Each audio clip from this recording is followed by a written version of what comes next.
जी नमस्कार। सत साहब जी। रामपाल जी महाराज जी की जय। सत। बहन जी क्या शुभ नाम है आप जी का? जी मेरा नाम ज्योति है। बहन जी कहाँ से आए आप? जी वैसे तो मैं फरीदाबाद से हूँ, शादी मेरी चंडीगढ़ में हुई है, अभी मैं लंदन में रह रही हूँ अपने हस्बैंड के साथ। बहन जी क्या काम करते हैं आप? जी मैं फिजियोथेरेपिस्ट हूँ। बहन जी परम संत सतगुरु रामपाल जी महाराज से नाम उपदेश लेने से पहले आप कौन सी भक्ति करते थे? परमात्मा बंदी छोड़ सतगुरु रामपाल जी महाराज जी की शरण में आने से पहले हम कबीरपंथी थे, नकली। अ, हमने एक गुरुजी बना रखे थे, चेतनानंद जी महाराज। तो वो मतलब इतने रिनाउंड संत नहीं हैं, लोकली जैसे थे। तो उन उन मतलब हमारे घर में मम्मी पापा जैसे धार्मिक हैं, शुरू से ही धार्मिक ख्यालात के थे, तो साधु संतों का आना जाना रहता था घर में। तो शुरू में एक साधु हमारे घर में आते थे, वैष्णव संत थे वो ठाकुर जी कृष्ण जी की पूजा करते थे। तो उन्होंने काफ़ी मेरे पापा को कहा था कि आप मुझसे नाम ले लो, लेकिन पापा का जैसे दिल नहीं माना, उनसे नाम नहीं लिया। फिर हमारे घर में फिर मेरे पापा एक कबीरपंथी संत थे, उनकी कांटेक्ट में आए। तो उनमें काफ़ी सिद्धियां थी, जिससे मेरे पापा काफ़ी इम्प्रेस हो गए थे भी हाँ ये कुछ, भाई इनमें कुछ शक्ति है या ये कुछ है। तो काफ़ी सालों तक उनके सानिध्य में रहने के बाद पापा को उन्होंने कहा भी आप नाम ले लो। तो पापा मम्मी ने और एक मेरे भाई ने उनसे नाम लिया। तो उसके बाद कुछ टाइम बाद जैसे मेरे मन में बचपन से ही था कि गुरु बिना गति नहीं होती। तो मेरे मन में भी था कि मैं भी नाम लूँ। तो मैं 10th क्लास में थी, तब उन्होंने कहा कि भाई, उन्होंने कहा ठीक है, आज मेरे 2 बड़े भाई हैं, तो एक भाई को मिला था, दूसरे भाई को नहीं मिला था, वो बाहर पढ़ने गया हुआ था तब। तो उन्होंने कहा कि ठीक है, दोनों बच्चों को बुला लो, नाम देंगे। फिर उन्होंने अपना माइंड चेंज कर लिया कि नहीं, गुड़िया को नहीं देंगे। तो मैं दूसरे रूम में जाके बहुत दुखी हुई कि गुरु बिना गति नहीं होती और मेरी गति नहीं हो पाएगी। थोड़ी देर में उन्होंने मुझे बुला लिया कि ठीक है आप आ जाओ। मैं चली गई तो उन्होंने मुझे नामदान दे दिया। तो उन्होंने हमें मंत्र दिया ओम तत्सत। तो मैंने उनसे पूछा कि गुरुजी इसका मतलब क्या है ओम तत्सत का? तो उन्होंने कहा कि ओम ही सत्य है। तो मैंने कहा ठीक है। मैंने बचपन से कभी भी ब्रह्मा विष्णु महेश, ब्रह्मा को तो हमने कभी देखा ही नहीं किसी को पूजा करते हुए, लेकिन विष्णु, ये जो राम कृष्ण, इनको इष्ट नहीं माना था, कभी भी नहीं मानती थी। बचपन से यही था कि कोई सुप्रीम पावर है। तो मैं बचपन से स्कूल में भी मुझे याद है, हम आपस में बच्चे पूछा करते थे कि who is God, what is God, ये ऐसे क्वेश्चन हमारे दिमाग में बहुत आते थे। तो मैं पूछा करती थी।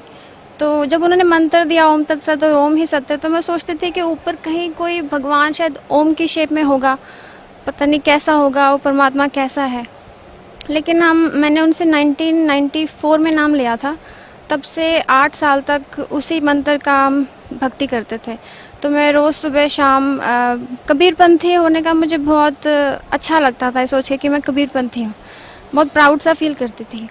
तो सुबह शाम बस वो जो ओम तत्सत मंत्र है उसका जाप करती थी। और एक कबीर साहब का दोहा, गुरु गोविंद दोनों खड़े काके लागू पाए, बलिहारे गुरु आपना जिन्हें गोविंद दिया बताए, ये बोलती थी।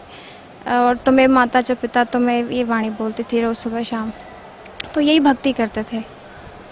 बहन जी जो भक्ति संत चेतनानंद जी ने आपको दी थी और 8 साल तक आप बता रहे हैं कि आपने वो भक्ति की, ओम तत्सत की जो भक्ति आपने की, उस भक्ति से आपको क्या लाभ मिला?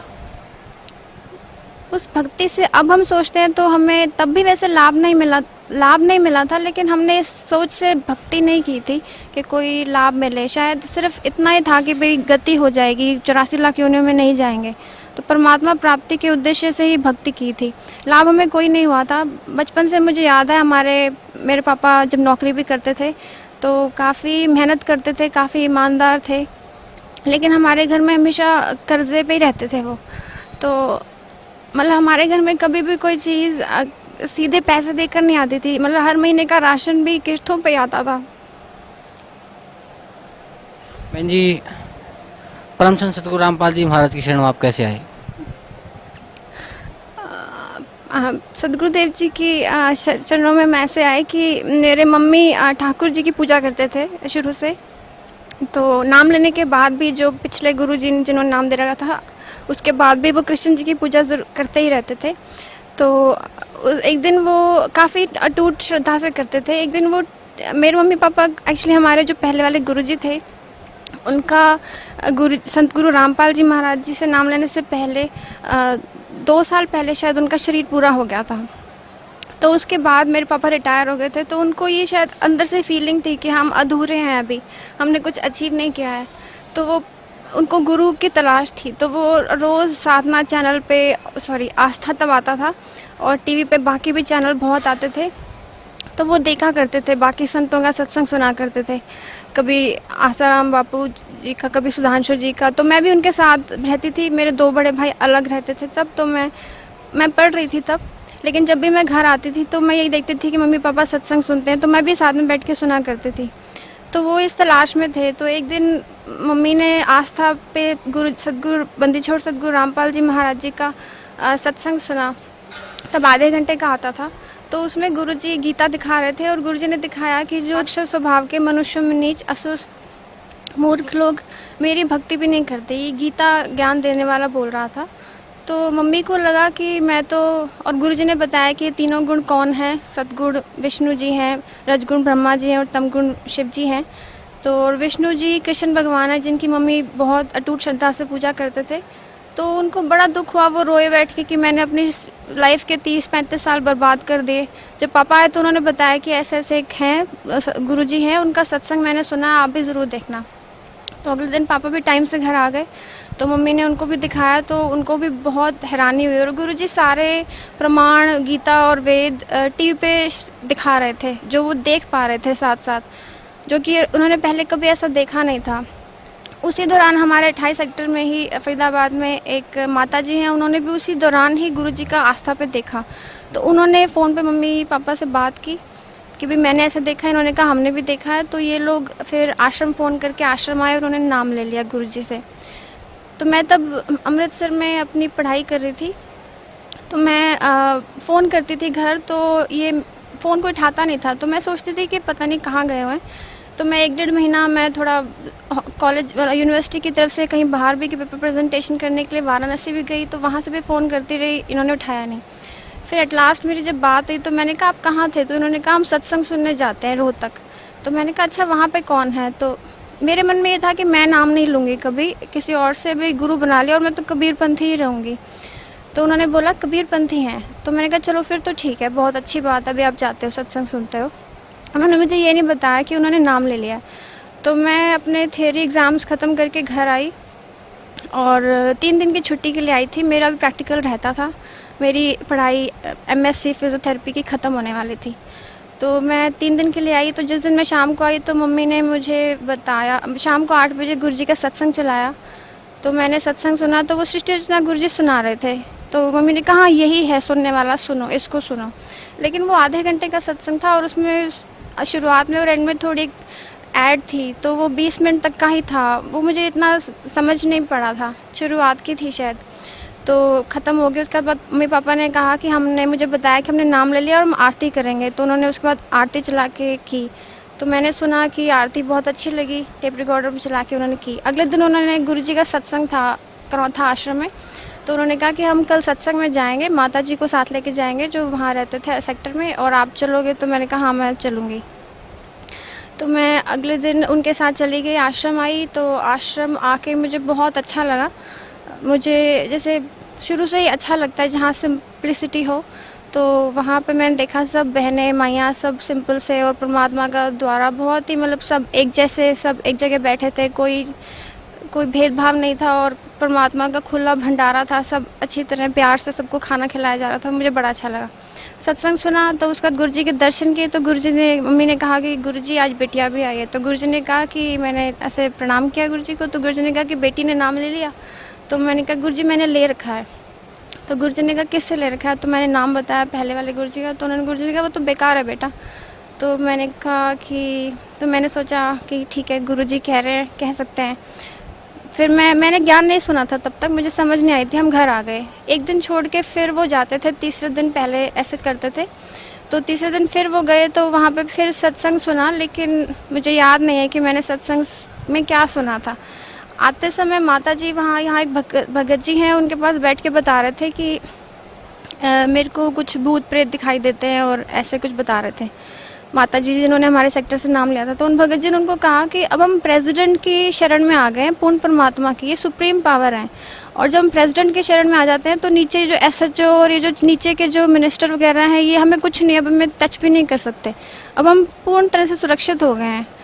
तो मुझे ये बात बहुत अच्छी लगी, क्योंकि मैं सोचती थी कि हाँ, कोई पूर्ण परमात्मा है, कोई सुप्रीम पावर है ऊपर।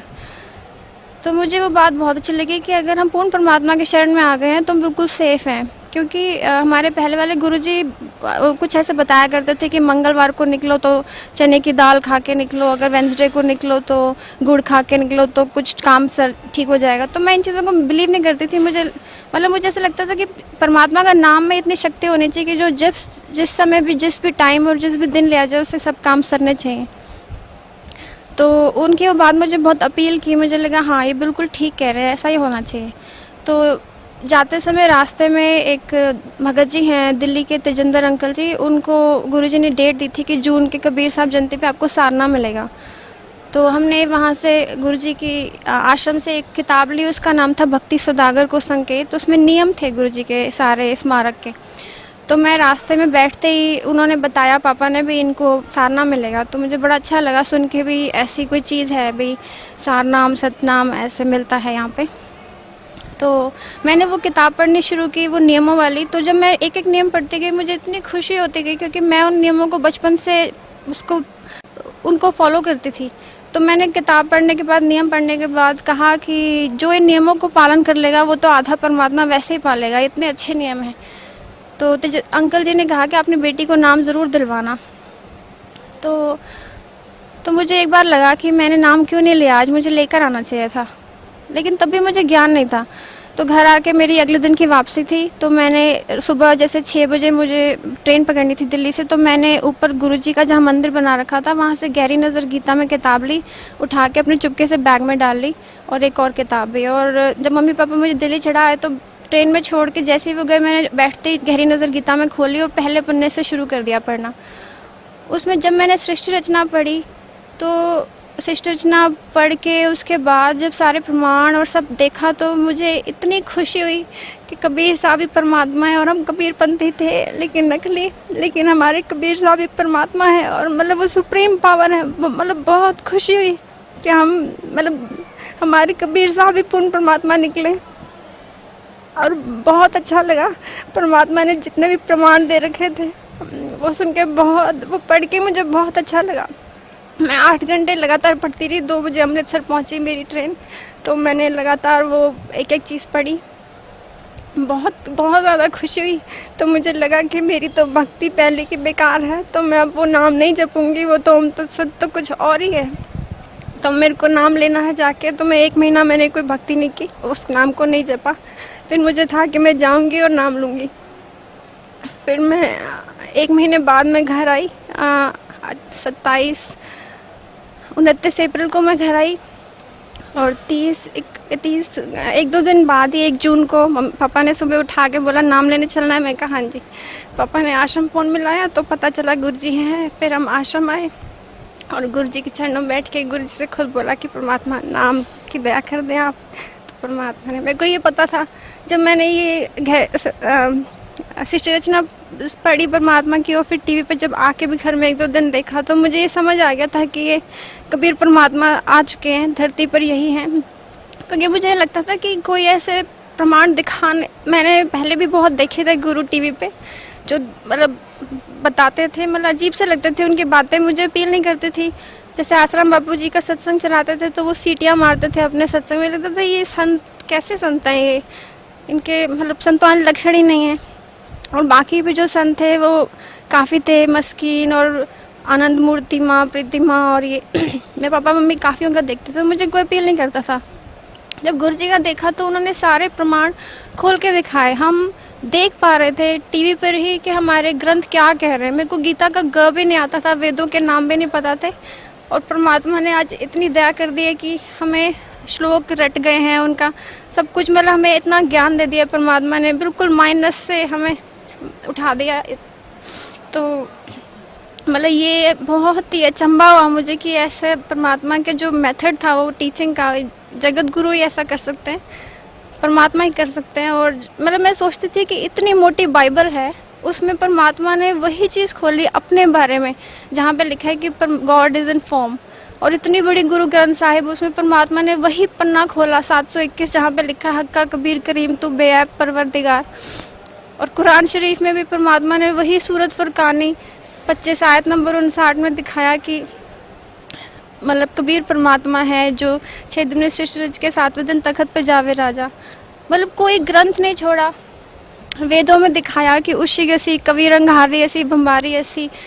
और वहाँ जो प्रमाण दिखाए, मुझे बहुत खुशी हुई कि मैं सोचती थी बंदी छोड़ भक्ति मुक्ति आश्रम, ये मैंने पहले कभी सुना नहीं था। जब वेदों में गुरुजी ने दिखाया भंबारी ऐसी, कि भंबर मीन्स परमात्मा जो इन हमारे जो जैसे भंवरे का जो जाल होता है, वैसे हमें इस काल के फांस से निकालने वाले, बंधन से छुड़वाने वाले बंदी छोड़। तो लगा कि वही वाणी वेदों में भी है परमात्मा की, और कबीर देव नाम लिखा है। तो ये पूर्ण शांतिदायक परमात्मा है। बहुत बहुत बहुत खुशी हुई जब ये सब पढ़ा, तो ये समझ आ गया था कि ये इंसान नहीं है, ये कबीर साहब भी आए हुए हैं, ये और कोई ज्ञान दे ही नहीं सकता। तो जब मैंने नाम लिया था तो मुझे पता था मैं कबीर साहब से नाम लेने जा रही हूँ। तो मुझे बहुत खुशी हुई थी, बहुत। परमात्मा ने बहुत दया की हम पे, जो हमारे लिए 10 लोग से आके यहाँ रह रहे हैं, हमारे लिए आए, इतनी सहज में हमें ये मार्ग दे दिया। हम सोच भी नहीं सकते कि हम जैसे पापियों को भी परमात्मा इतने सहज से मिल जाएंगे। बहुत बहुत दया परमात्मा की, बहुत असीम कृपा है जी। परम संत सतगुरु रामपाल जी महाराज की शरण माने के बाद जो सतभक्ति सतगुरु रामपाल जी महाराज ने आपको दी, उस भक्ति का आपको क्या लाभ मिला? हमें तो परमात्मा मिल गए, हमें तो परमात्मा ही मिल गए। इससे बड़ा लाभ तो कोई हो नहीं सकता कि स्वयं परमात्मा धरती पर आए और चुने कि हाँ ये आत्मा मेरे साथ आए, हमें नाम दे। मतलब इतनी बड़ी बात है, इतने युग बीत गए हमें काल लोक में आए हुए, और परमात्मा जब आए हमने तो ढूंढा भी नहीं था, और परमात्मा ने खुद ही अपनी तरफ खींच लिया और अपना नाम दिया। ये तो और बहुत बहुत दया की हम पे। और बाकी ये पूर्ण परमात्मा है। जब हम जैसे प्रेसिडेंट की शरण में आएंगे तो सारे सुख तो मिलेंगे ही, तो अपने आप ही सारे मतलब हमारे जो काम पहले कभी सरते नहीं थे, तो हम ऐसे अविश्वास नहीं करते थे, सोचते थे जो परमात्मा कर रहा है अच्छा कर रहा है, क्योंकि हम ये नहीं सोचते थे कि परमात्मा ने ऐसा क्यों किया वैसा। हमें लगता था हमारे पाप कर्म है तो हमें भोगना पड़ रहा है, ठीक है, लेकिन सुख दुख तो कट जाएगा, बस परमात्मा पे विश्वास बना रहे, यही सोचते थे।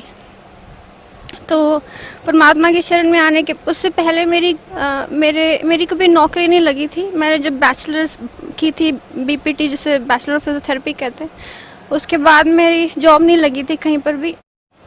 घर की आर्थिक स्थिति अच्छी नहीं थी, लेकिन मेरे पापा बहुत सपोर्ट करते थे कि नहीं बेटा आप बस मतलब चिंता नहीं करनी, जो परमात्मा करेगा ठीक करेगा। तो मैंने वॉलंटरी वर्क किया था इंद्रप्रस्थ अपोलो हॉस्पिटल में दिल्ली में 4.5 महीने। तो मैं अपने घर से किराया देती थी, और मेरे पास किराए के पैसे भी नहीं होते थे। पापा से जब मांगती थी तो बड़ी मुश्किल से 30-40 रुपये रोज़ के खर्च करके मैं जाती थी। मेरे को तनख्वाह नहीं मिलती थी, 9 से 5 में नौकरी करती थी। उसके बाद पापा ने कर्जा लेके मुझे कहा बेटा आप आगे पढ़ो, कोई बात नहीं, फ़ायदा कि पढ़ने से आगे काम आएगा। मुझे मास्टर्स के लिए अमृतसर भेज दिया, तो मैंने वहाँ पे मास्टर्स की, तो वो भी पापा ने सपोर्ट किया। उसके बाद मैं मास्टर्स करके आई तो मुझे परमात्मा की शरण मिल गई थी। उसके बाद जाके मुझे पहली बार कुछ महीनों बाद, जैसे परमात्मा कहते हैं धीरे धीरे रे मना धीरे सब कुछ होए, माली सींचे 100 घड़ा ऋतु आए फल होए। फिर कुछ महीनों बाद मुझे नौकरी दी परमात्मा ने। मैंने शांति मुकुंद हॉस्पिटल दिल्ली में जॉब की 4 महीने। उसके बाद मेरी शादी हो गई थी, तो मेरे को परमात्मा ने नौकरी दी। और शादी के बाद भी जब मैं इंग्लैंड चली गई थी अपने हस्बैंड के साथ, तो वहाँ पर भी मेरा इंटरव्यू था। तो वहाँ पे मैं जब दिल्ली में मेरी जॉब लगी थी, तो मैं फरीदाबाद से, जहाँ शांति मुकुंद हॉस्पिटल है वो विकास मार्ग कर डूमा में है, तो गाज़ियाबाद के बॉर्डर पे पड़ता है। 2 घंटे की मेरे को ट्रैवलिंग पड़ती थी सुबह शाम की, काफ़ी दूर पड़ता था। तो जब मैं वहाँ इंग्लैंड गई तो परमात्मा ने बिल्कुल जैसे मैं सड़क के दूसरी तरफ ही हॉस्पिटल था, इतना पास। तो मैंने वहाँ जॉब अप्लाई की, और जब मैंने जॉब देने गई तो उन्होंने वहाँ पे ये होता है कि वर्क एक्सपीरियंस ज़्यादा काउंट होता है, मास्टर्स की वैल्यू नहीं है इतनी। तो उन्होंने मुझे इंटरव्यू लेने के बाद कहा कि हम किसी और को, वहाँ पे पोस्ट होती हैं जूनियर फिजियोथेरेपिस्ट, सीनियर 2 सीनियर 1 तब थी। तो उन्होंने कहा कि हम सीनियर 2 की जॉब थी वो, तो हम वो तो नहीं दे सकते, आपका वर्क एक्सपीरियंस कम है, लेकिन हम एक जूनियर फिजियोथेरेपिस्ट की एक जॉब क्रिएट कर सकते हैं अगर आप करना चाहें तो परमात्मा ने मेरे लिए वहाँ पे एक स्पेशल, उनके वहाँ पहले कभी भी जूनियर फिजियोथेरेपिस्ट की जॉब नहीं निकली, कभी उन्होंने निकाली ही नहीं थी, कभी बनाई नहीं थी, मेरे लिए स्पेशल निकाली गई और मुझे वो परमात्मा ने नौकरी दिलवाई। तो मेरी वहाँ भी नौकरी परमात्मा ने दी थी अपने कोटे से, मेरे भाग में कुछ नहीं था। और भी जब से परमात्मा की शरण में है, परमात्मा साथ रहते हैं, हमेशा हर काम में परमात्मा साथ है। जैसे परमात्मा कहते हैं, समृद्ध का शरणा रहो रंग हो रही हो, कदे ना हो काज राम रंग हो रही हो। तो मेरी तो शादी में भी परमात्मा ने ही सारा काम किया था, और हमारी तरफ से मेरे पापा की आर्थिक स्थिति अच्छी नहीं थी, तो हमने नाम लिया होता तो गुरुजी कहते थे सत्संग में कि जब लड़की का विवाह होगा या टाइम आएगा तो परमात्मा वहाँ खड़ा पाएगा। तो यही हुआ था। मैं हमारे फरीदाबाद में सत्संग था 4 दिन का, 10 से 13 तारीख था। तो हम वहाँ पे दशहरा ग्राउंड में गुरुजी का टेंट लगा हुआ था, वहाँ परमात्मा आए थे सत्संग करने। तो हम 4 दिन वहीं रहे थे, ये सोच के कि साध मिले साड़ी शादी होंदी, हमारी शादी तो यही है। और हम वहाँ पे थे, और पीछे वहाँ लड़के वालों से परमात्मा ने सारी अरेंजमेंट करवाई, रोटी की सारी व्यवस्था उन्होंने की। 14 को सत्संग ख़त्म हुआ, 17 फरवरी की शादी थी। तो हम वहाँ गए तो सारी अरेंजमेंट हो रखी थी, और मेरे ससुर जी ने मेरे पापा को बोला कि कोई मिलनी नहीं होगी, कोई आपको किसी को कपड़े नहीं देने, कोई पैसे नहीं देने हैं, हम अपनी तरफ से कर लेंगे, आप सिर्फ रोटी खिला देना। तो परमात्मा वहाँ पे खड़े थे, उन्होंने उनको ये प्रेरणा दी कि इस भगत पे बिल्कुल आज ना आए। और मैं 5 कपड़ों में गई थी बस, और मैंने पहले भगत जी को बता दिया था कि मुझे परमात्मा मिल गए। तो मैं परमात्मा की 95 सीडीज़ का सेट पर भाषा प्रभु की और भक्ति सुधागर को संकेत नियमों की पुस्तक और प्रभाषा प्रभु की किताब और गहरी नज़र गीता में, ये मैं दहेज में लेके गई थी। और जाते ही पहले दिन ही सारे परिवार ने वो सीडीज़ देखी। तीसरे दिन मेरे भगत जी ने कहा कि मैं तो नाम लूँगा। तो परमात्मा ने बड़ी दया की कि जाते ही मेरे भगत जी ने नाम ले लिया। और उसके बाद शादी के बाद सत्संग गुरु जी का पंचकुला चंडीगढ़ में हुआ। तो शादी से पहले फरीदाबाद और शादी के बाद चंडीगढ़ में, वहाँ पे गुरु जी के दर्शन किए। फिर मैं इंग्लैंड चली गई थी, और वहाँ जाकर भी वहाँ पे जो हमारे साथ रहते थे भगत जी, पहले उन्होंने नाम नहीं लिया होता तब। तो जिस दिन मैं पहुँची तो 27 मार्च थी।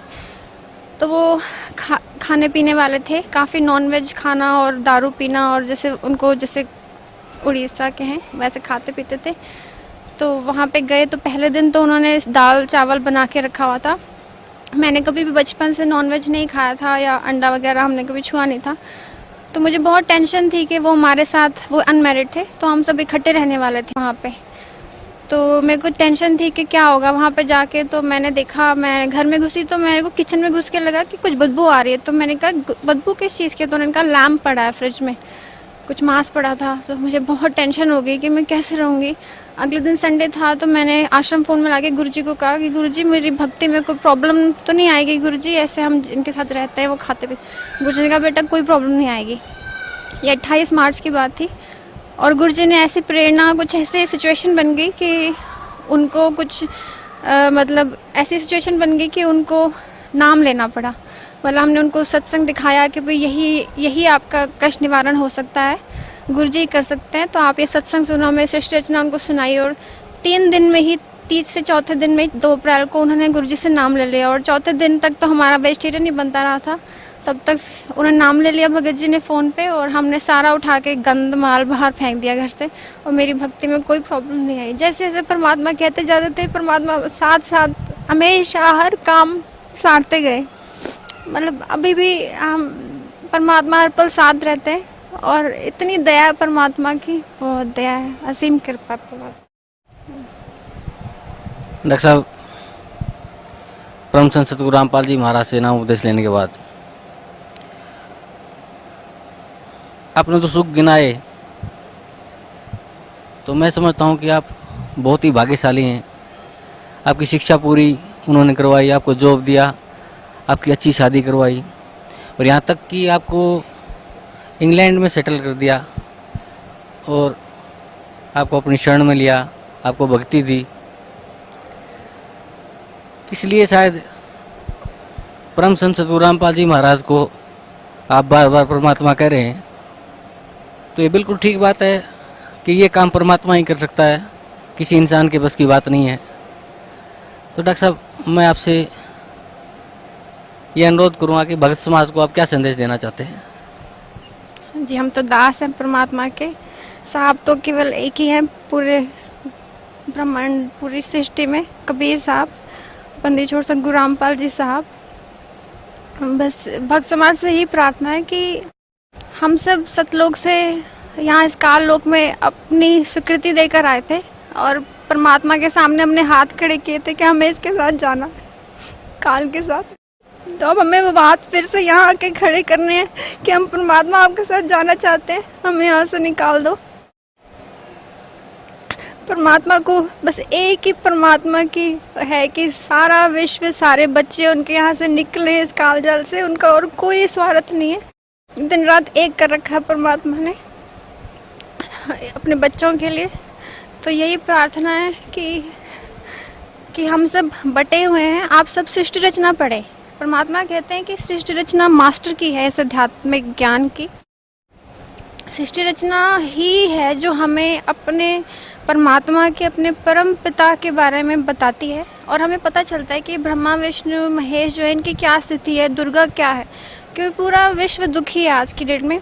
अगर हिंदू हैं तो वो इन भगवानों की पूजा कर रहे हैं, जो सिख समाज में हैं वो गुरु नानक देव जी की और गुरु ग्रंथ साहिब की जैसे पूजा करते हैं।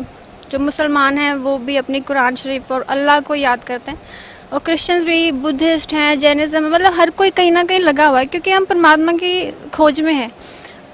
और परमात्मा यही कहते हैं कि मैं रोवत हूँ सृष्टि को और सृष्टि रोवे मोहे, और कहे कबीर इस वियोग को समझ न सकता कोई। तो हमें परमात्मा की तलाश तो है ही। तो हम ये सृष्टि रचना ज़रूर सुने या पढ़ें। परमात्मा की किताब है ज्ञान गंगा, जो परमात्मा अपने हर बच्चे तक पहुंचा रहे हैं। तो अगर आप तक वो किताब पहुंचती है तो उसको ज़रूर पढ़ें, ज़रूर पढ़ें। ये आपके पास परमात्मा का संदेश आया है। और जो भी टीवी चैनल, साधना टीवी चैनल पे जिस पे परमात्मा का सत्संग आता है उसको ज़रूर सुने। ये मौका बार बार नहीं मिलता। तो हमें इस काल ने यहाँ पे डिवाइड एंड रूल कर रखा है बेसिकली, कि हमें विभिन्न, पहले तो देशों में बांट दिया, फिर विभिन्न हमारे मतलब कलर और क्रीड और जो धर्म है ये सब अलग अलग कर दिया। हम दिखने में अलग हो गए, बोली अलग हो गई, कि जितना मुश्किल कर सकता था उसने कर दिया। भाई किसी तरह से भी जब पिछली पीढ़ी आए और परमात्मा आए इनको निकालने के लिए, तो जितना मुश्किल हो सके वो कर दिया। और फिर विभिन्न धर्म निकाल दिए, विभिन्न साधु संतों की भीड़ लगा दी। मैं सोचती थी कि इतने संतों की, मतलब टीवी पे देखो तो इतने आ गए थे, मैं सोचती थी कहाँ से आ गए एकदम से, ये इतनों की कहाँ से ज़रूरत पड़ेगी। तो इतने सारे आ गए हैं। तो वो सब यही जाल है ये काल का, कि भाई हम अपने परमात्मा को कहीं गलती से पहचान के यहाँ से निकल ना जाए इस मार्ग को पकड़ के। तो आपसे यही प्रार्थना है कि सृष्टि रचना ज़रूर सुने, और इससे हमें पता चलेगा कि परमात्मा कौन है। वो कबीर साहब हैं, वो कहाँ रहते हैं, वो सतलोक में रहते हैं। हमें उनको क्यों प्राप्त करना है? क्योंकि हमारा घर ये नहीं है, हमारा घर सतलोक है।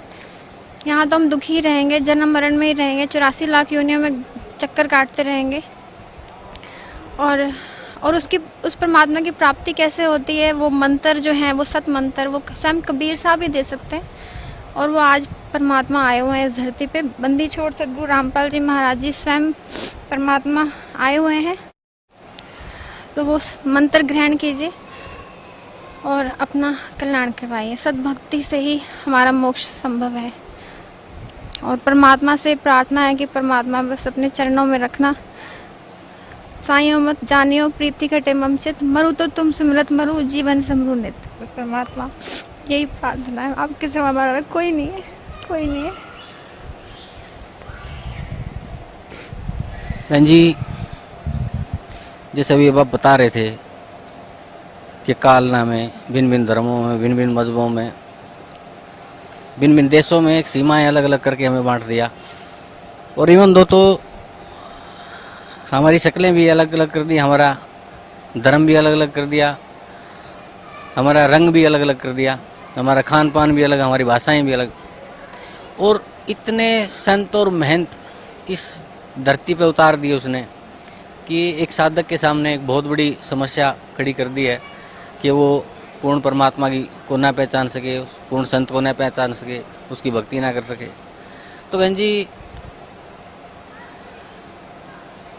पूर्ण संत की क्या पहचान है, ये मैं आपसे जानना चाहूँगा कि साधक जो आज भटका हुआ है, भिन्न भिन्न धर्मों में बटा हुआ है, भिन्न भिन्न संतों के चुंगल में फंसा हुआ है, वो कैसे पहचान करे कि पूर्ण संत कौन है? परमात्मा कहते हैं कि पूर्ण संत वही है जो हमारे शास्त्रों के हिसाब से हमें सत्य भक्ति दे, जो प्रमाणित हो। मतलब जैसे एक टीचर है, अगर वो सिलेबस के हिसाब से हमें पढ़ा रहा है तो वो असली टीचर है, क्योंकि वो सिलेबस के हिसाब से पढ़ा रहा है। और बच्चे जब वो सिलेबस के हिसाब से सिलेबस पूरा पढ़ लेंगे, पढ़ाई कर लेंगे, तो पास ज़रूर होंगे। अभी जितने भी साधु संत महात्मा और मंडलेश्वर और जितने भी ये पंडित और मौलवी और ये पादरी जो प्रीस्ट होते हैं और जितने भी बाकी हैं, इनका किसी का भी ज्ञान हमारे शास्त्रों से मैच ही नहीं करता। कुछ ये कुछ बोल रहे हैं, शास्त्र कुछ और बोल रहे हैं। तो ये तो मतलब बिल्कुल ही बेसलेस हमें ज्ञान दे रहे हैं और भक्ति का तो कुछ मतलब लेना देना ही नहीं है। कैसे कैसे मंत्र बना दिए हैं, उसका कोई फ़ायदा ही नहीं है। हमें पता चलता है, क्योंकि एक बात मैं और बोलना चाहूँगी, अभी मैं ये बात कंप्लीट कर लूँ पहले। तो पूर्ण संत की ये पहचान है कि वो शास्त्र अनुकूल भक्ति मार्ग बताएंगे और वो हर शास्त्र में प्रमाणित होगी, और जो हमें मंत्र देंगे, सद्भक्ति देंगे, वो भी प्रमाणित होंगे। और परमात्मा जैसे कहते हैं कि सदगुरु के लक्षण कहूँ, मधुरे बैन विनोद, 4 वेद 6 शास्त्र कहे 18 बोध। तो चारों वेद शास्त्रों और बाकी जो गीता, कुरान, बाइबल, इन सब से प्रूव करके परमात्मा बंदी छोड़ सदगुरु रामपाल जी महाराज ने हमें ये प्रूव कर दिया कि जो वो बता रहे हैं वो बिल्कुल सच है। इसमें कोई मीन मेक नहीं निकाल सकता, कोई त्रुटि नहीं निकल सकती कहीं पर भी। जो एक एक वर्ड वो बोल रहे हैं वो प्रमाणित है, मतलब एविडेंस के साथ बोला जा रहा है। तो इसको तो साइंटिस्ट भी फेल नहीं कर सकते, अच्छे पढ़े लिखे लोग, अंग्रेज जितने भी वो बनते होंगे इंटेलिजेंट, वो भी फेल नहीं कर सकते। ये तो जगत गुरु हैं और इनकी जो मेथड ऑफ टीचिंग है वो बिल्कुल ही निराली है। मतलब ऐसा कोई संत हमने देखा ही नहीं जो, मतलब यहाँ पे इतने भगत आते हैं, लाखों भगत आ रहे हैं और परमात्मा प्रोजेक्टर के माध्यम से बैठे बैठे एक एक बच्चे को पढ़ा देते हैं, चाहे वो पढ़ा लिखा है कि नहीं है, सब देख के समझ जाते हैं कि हम अपनी आंखों से देख पाते हैं। और इसी तरह से टीवी के माध्यम से पूरे विश्व में हर बंदा, इंटरनेट, यूट्यूब से हर बंदा अपने घर में बैठे बैठे ये लेक्चर अटेंड कर रहा है। ये जो मेथड ऑफ टीचिंग है जगत गुरु ही कर सकते हैं, और इसीलिए वो उनको जगत गुरु कहा जाता है, परमात्मा बंदी छोड़ सदगुरु रामपाल जी महाराज को, क्योंकि वो पूरे विश्व को एक साथ क्लास लगा रहे हैं उनकी और हमारे लेक्चर पूरे करवा रहे हैं। मतलब ये मेथड ऑफ टीचिंग इतना, और परमात्मा के एग्जाम्पल्स जो परमात्मा देते हैं इतने यूनिक हैं कि हमने कभी ऐसे पहले कभी, इतने सिंपल भी होते हैं और ऐसा लगता है कि हमें ये बात पहले समझ क्यों नहीं आई। हमें कई बार ऐसा लगता है इतनी सिंपल सी तो बात थी।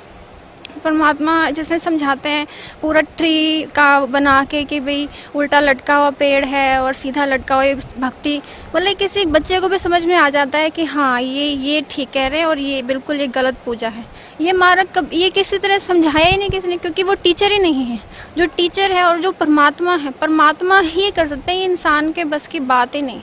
हमें पता है हम इंसान हैं, हमारी बुद्धि कितना काम करती है, हमें अपनी औकात का पता है, हम वो सोच रख ही नहीं सकते जो परमात्मा यहाँ पे कर रही है। परमात्मा है, ये स्वयं कबीर परमात्मा हमारे लिए आ गए हैं। और कबीर सागर में भी जैसे प्रमाण है कि परमात्मा ने कह रखा है कि 12वीं पीढ़ी जो गरीबदास जी की है, जब वो होगी उसमें आगे चल के मैं स्वयं आऊँगा।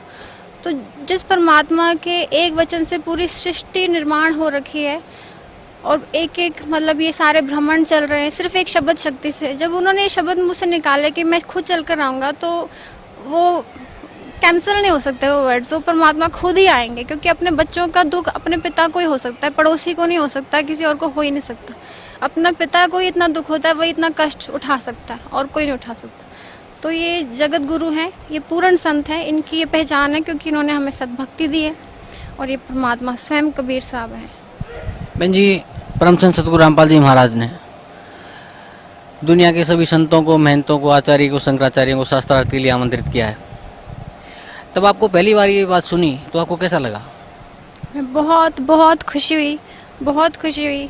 हम पता है परमात्मा तो किसी को भी चैलेंज कर सकते हैं, किसी की औकात नहीं है कि परमात्मा के सामने, बाकी सब इंसान हैं हम लोग, तो परमात्मा के सामने ये जो ऋषि और ये संत और जो महात्मा, ये तो कहलाने के संत हैं, क्योंकि हमने इनको संत बना दिया है बेसिकली, क्योंकि इनकी महिमा होगी। इनके पिछले, जैसे परमात्मा बताते हैं, इनके पिछले पुण्य कर्म बहुत ज़्यादा थे, तो इनकी इतनी फेमस हो गए हैं कि हमें लगता है भी ये तो बहुत बड़ा संत होगा, क्योंकि इसके पीछे इतने भगत लगे हुए हैं, करोड़ों जनता है, इतने आश्रम खुले हुए हैं, तो हमें ऐसा लगता है।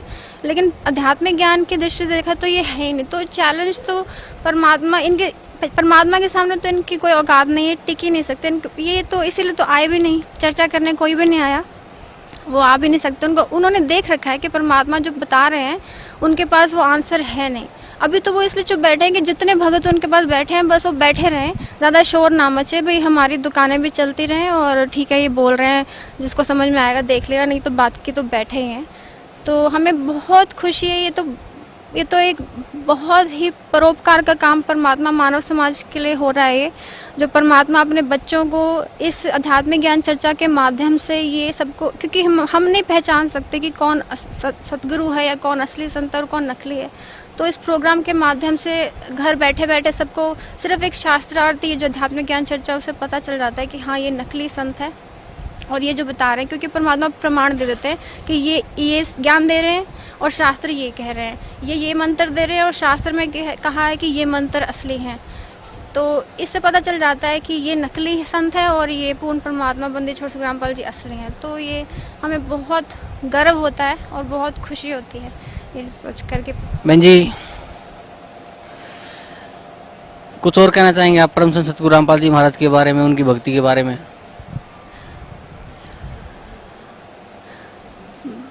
एक बात मैं बोलना चाहूँगी, क्योंकि मेरे मन में ये बात आती थी पहले, जो परमात्मा बताते हैं अब मुझे समझ में आता है।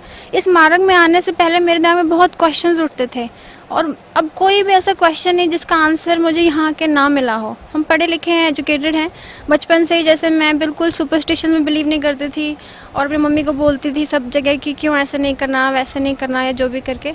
तो इस मार्ग में आके सारे हमें ज्ञान मिला, जो भी आंसर्स मिले हैं। तो ऐसा था कि हमारे जो पहले वाले गुरुजी थे, जब उनकी डेथ हुई थी तो उनको ब्रेन ट्यूमर से डेथ हुई थी।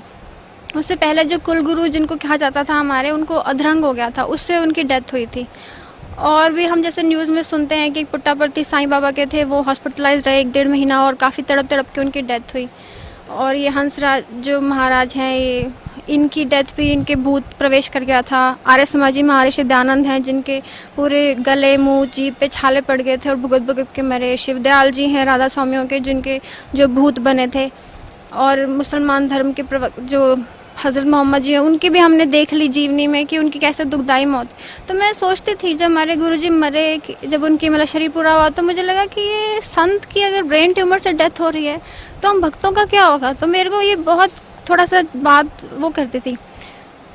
तो परमात्मा की भक्ति से ये पता चला, परमात्मा ने बताया कि जब हम अंतिम श्वास तक ये सत भक्ति पूर्ण परमात्मा के मंत्र जाप करते रहेंगे नियमों में रहकर, तो हमें ऐसा लगेगा अंत समय में जैसे हम सत्संग में जा रहे हैं और हम आराम से शरीर छोड़ेंगे। और ये बात प्रूव तब हुई जब मेरे पापा, जिनको 1996 से हार्ट की प्रॉब्लम थी काफ़ी ज़्यादा, उनकी सारी कॉर्नरी आर्टरीज ब्लॉक थी हार्ट की। तो लेकिन उनको ये था कि मैं कभी ऑपरेशन नहीं करवाऊँगा। तो उनको मतलब काफ़ी ज़्यादा दर्द उठता था, एंजाइना जिसको कहते हैं, अनस्टेबल एंजाइना था। मतलब 4 कदम चलते थे तो उनको बहुत दर्द उठता था, और अगर खाना खा रहे होते थे तो रोटी वहीं रोक देते थे, उनको दर्द उठ जाता था। नहाते समय भी उनको जैसे उठ जाता था। तो काफ़ी प्रॉब्लम थी। परमात्मा की शरण में आने के बाद 2003 में उन्होंने नाम लिया, मैंने भी 3 में ही नाम लिया था। तो 2005 में उनको यहाँ बरवाला आश्रम में उनको हार्ट अटैक हुआ और वो हॉस्पिटलाइज हुए और उनकी डेथ हो गई। तो मैं तब इंग्लैंड में ही थी, तो मेरे दोनों भाइयों को बुला लिया गया था कि आप आ जाइए, आपके मतलब पापा जो हैं, पिताजी जो हैं बिल्कुल नियरली एंड स्टेज है इनकी, तो आप आ जाइए। घर के सारे सदस्यों को बुला लेता। तो परमात्मा बंदी छोड़ सतगुरु रामपाल जी से प्रार्थना की मम्मी और भाइयों ने कि भाई ऐसे ऐसे गुरुजी वो बोल रहे हैं डॉक्टर। तो गुरुजी ने कहा कि उनको बोलो कोई बात नहीं, अपनी जो छोटी मोटी गोली और दवाई करनी है कर लें, परमात्मा का भगत को कुछ नहीं होगा, भगत ठीक हो जाएगा। और मेरे पिताजी बिल्कुल स्वस्थ कर दिए परमात्मा ने, उनको जीवन दान दिया, उनके श्वास बढ़ा दिए। जैसे परमात्मा के बारे में वेदों में लिखा है कि पूर्ण परमात्मा सुप्रीम पावर जो है वो अपने भगत के कोटे के लिखे हुए जो श्वास है उनको भी बढ़ा सकता है, उनकी वृद्धि कर सकता है। तो परमात्मा ने कोटे से उनको नए श्वास दिए और उन्होंने सतभक्ति पे उनको ये लगा कि परमात्मा की दी हुई श्वास है तो परमात्मा की शरण में ही जाने चाहिए। तो उन्होंने परमात्मा की सेवा में लगे रहे। 2012 में 6 जुलाई को उनका बहुत ही आराम से वो हमारे घर से सेवा में गए हुए थे, ये रायपुर मध्य प्रदेश में। तो जाने से पहले उन्होंने सब घर का मतलब उनको पता था कि अगले दिन सेवा पे जाना है, तो उन्होंने घर के सारा किराए पे रहते थे मम्मी पापा, उसका किराया दिया, दूध वाले का दिया, सब अपना निपटा के मेरे भाई को बोला कि आके मम्मी को ले जाओ, अकेले हैं ये कैसे रहेंगे अकेले। और गुरुजी के लिए दिया कि मेरी सेवा देना गुरुजी के चरणों में, फिर मैं आके गुरुजी को मिलूँगा। और अगले दिन वो सेवा पे चले गए और मम्मी ने उनके बैग तैयार किया था। तो मम्मी ने बाद में बताया कि मैंने ऐसे 3 जोड़े कपड़े डाले थे और सबसे नीचे नया जोड़ा था शर्ट पैंट का। तो वहाँ पे जब वो गए तो जिस दिन वो अगले दिन सेवा पे थे वहाँ पे उठे तो वो बहुत खुश थे। उस दिन उन्होंने नीचे से उठा के वो नया जोड़ा पहना और तैयार वगैरह शेव शुव करके उन्होंने भक्तों के साथ जिनके साथ वो गए थे अपना नाश्ता किया। और जहाँ वो सेवा पे गए थे मतलब उनको और अपने परिवार वालों का कोई सोच भी नहीं थी, परमात्मा ने उनको इतनी प्लानिंग से अपने साथ ले जाना था। और वो जहाँ पे बैठे थे बेंच पे बैठे, उन्होंने पहले किसी से फ़ोन पे बात की और परमात्मा की सेवा से ही रिलेटेड वो बात कर रहे थे। और सेवा की बातें ख़त्म करके उन्होंने जैसे ही फ़ोन भगत जी को दिया कि अब आप बात कर लो, और बैठे बैठे उन्होंने एक लंबी सांस ली और अपने प्राण छोड़ दिए। और बहुत ही खुश थे वो उस दिन। और परमात्मा को जब प्रार्थना की गई कि ऐसे ऐसे भाई भगत जी का हो गया है, तो प्रार्थना की गई तो परमात्मा ने कहा उनकी प्रार्थना हो चुकी है। तो ये प्रूव कर दिया परमात्मा ने कि जब हम जाएंगे तो हमारी इतनी सरलता से और इतनी अच्छी हम मृत्यु होगी हमारी, वो मृत्यु तो नहीं होगी क्योंकि हम सतलोक में चले जाएंगे तो हमेशा के लिए जिएंगे, एक बार मरेंगे फिर कभी वापस भी नहीं आएंगे। तो ये परमात्मा की ये मेरे सामने प्रूव हो गया कि जो मैं सोचती थी कि हाँ वो सब गलत भक्ति करते थे इसलिए उनका एंड इतना बुरा था। तो जो गलत भक्ति करते हैं उनका एंड ऐसा ही होता है कि वो उनकी मतलब मौत ऐसी होती है, दुखदायी होती है। और मेरे पापा के केस में बिल्कुल प्रूव हो गया कि जिस तरह से वो सद्भक्ति कर रहे थे, परमात्मा की शरण में थे, परमात्मा ने इतने अच्छे तरीके से उनको ले गए और हमें इतनी खुशी हुई, कोई दुख नहीं हुआ। हमें लगा कि हमारा भी नंबर आएगा कभी, परमात्मा हमें भी लेके जाएंगे। और मैं बहुत खुशी हुई कि मेरे पापा सतलोक चले गए। तो ये पूर्ण परमात्मा बंदी छोड़ सद्गुरु रामपाल जी महाराज की दया से ही हुआ था। तो यही उनकी महिमा हम गा भी नहीं सकते, जितनी कहें उतना ही थोड़ा है। धन्यवाद बहन जी, बहुत बहुत धन्यवाद आपका। बंदी छोड़ सद्गुरु रामपाल जी महाराज जी।